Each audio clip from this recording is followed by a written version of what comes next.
170 miles southeast of Taranto. She turned into the wind. The 21 Swordfish were divided into 2 waves, with 12 aircraft in the first and 9 in the second. The first wave was led by Flight Commander Kenneth Hooch Williamson in Swordfish L4A, with his observer Lieutenant Norman Blood Scarlett in the back. They took to the air at 20:35 hours. Operation Judgment was underway. It would be the first aerial raid from the sea against a fleet in a defended harbor.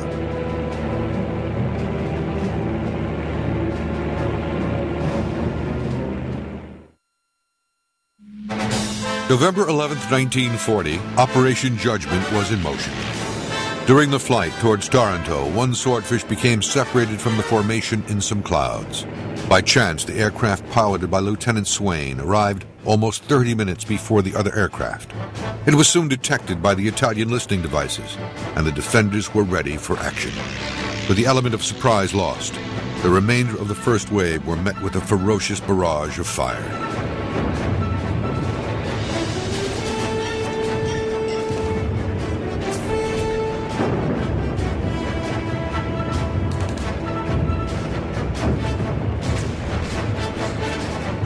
The Swordfish flare droppers then went ahead and released their ordnance behind the battleships, so that they were silhouetted for the torpedo bombers against the bright magnesium parachute flares. Williamson led the attack in Swordfish L4A and crossed the harbor breakwater as he descended to below 100 feet.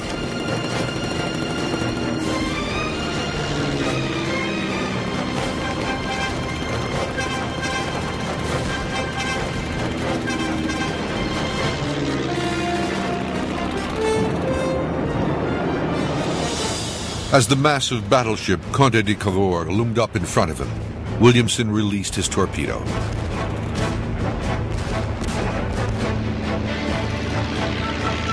Dead on target, it struck the Cavour behind B turret, but as the Swordfish peeled away to starboard, it was hit by anti-aircraft fire and plunged into the harbor. Miraculously, Williamson and Scarlett survived the impact and was subsequently taken prisoner. The next 2 aircraft, L4C and L4R, aimed for the Vittorio Veneto, but both their torpedoes missed and exploded harmlessly near the battleship Andrea Doria.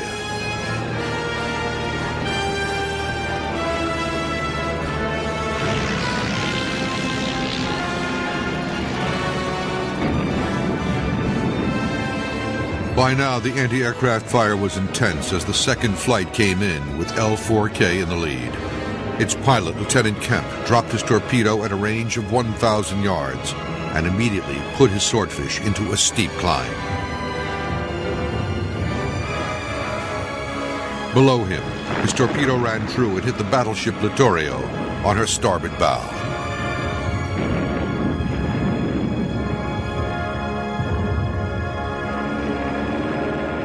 L4K was followed by L4M, the early arrival at Taranto, with Lieutenant Swain at the controls. Maneuvering around the barrage balloon wires and through the heavy flak, he dropped his torpedo at a range of 400 yards, striking the Littorio once more. The last torpedo-armed Swordfish of the first wave also attacked the Littorio, but without success. The survivors turned for home, having severely damaged 2 battleships.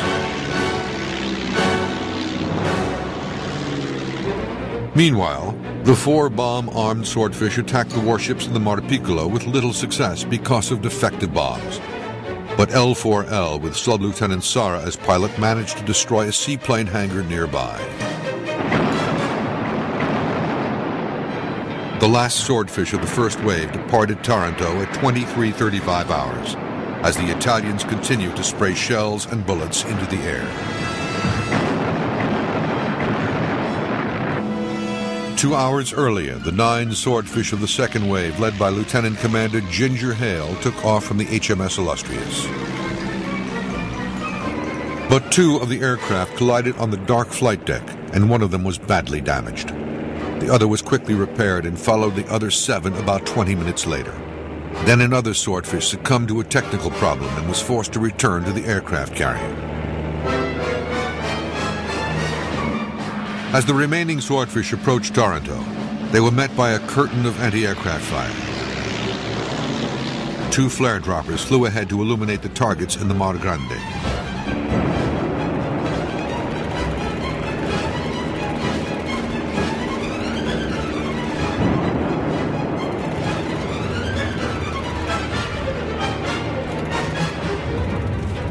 After dropping their flares, L5B and L4F bombed the oil storage tanks on the dockside.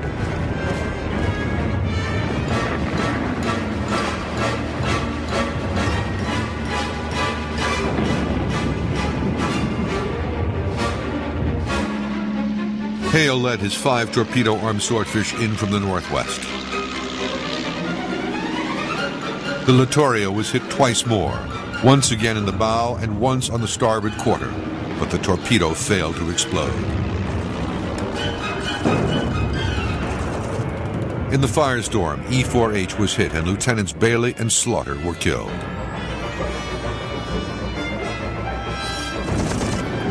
The fire was so great and the aircraft flying so low that the Italian warships were firing at each other.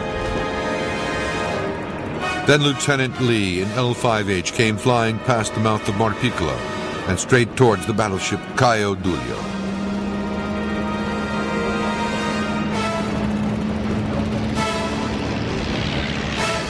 His torpedoes slammed home amidships, and the battleship immediately began to sink.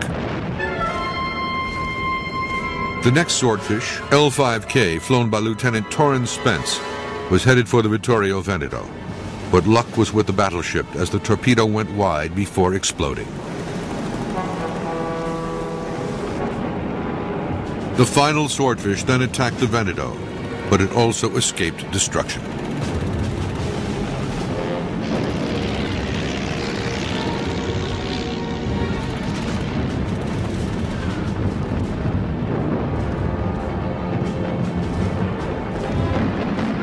The shore defenses fired thousands of rounds of ammunition, most without success.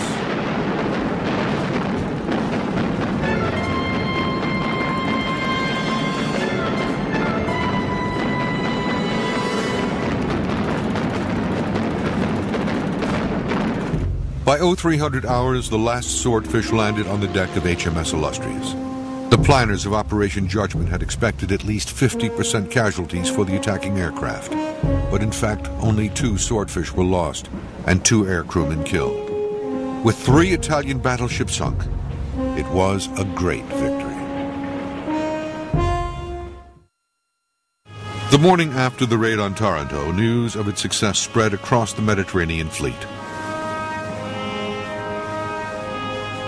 In his laconic manner, Cunningham raised the signal on his flagship, "Illustrious, maneuver well executed." In addition, HMS Warspite hoisted the pennants, "All ships repeat signal Admiral is now flying." It was the greatest honor that any ship in the Royal Navy could receive. Admiral Lyster's plan had worked to perfection, but after seeing the first post-raid reconnaissance photographs, he wanted the swordfish to return to Taranto the next night and destroy the remaining battleships.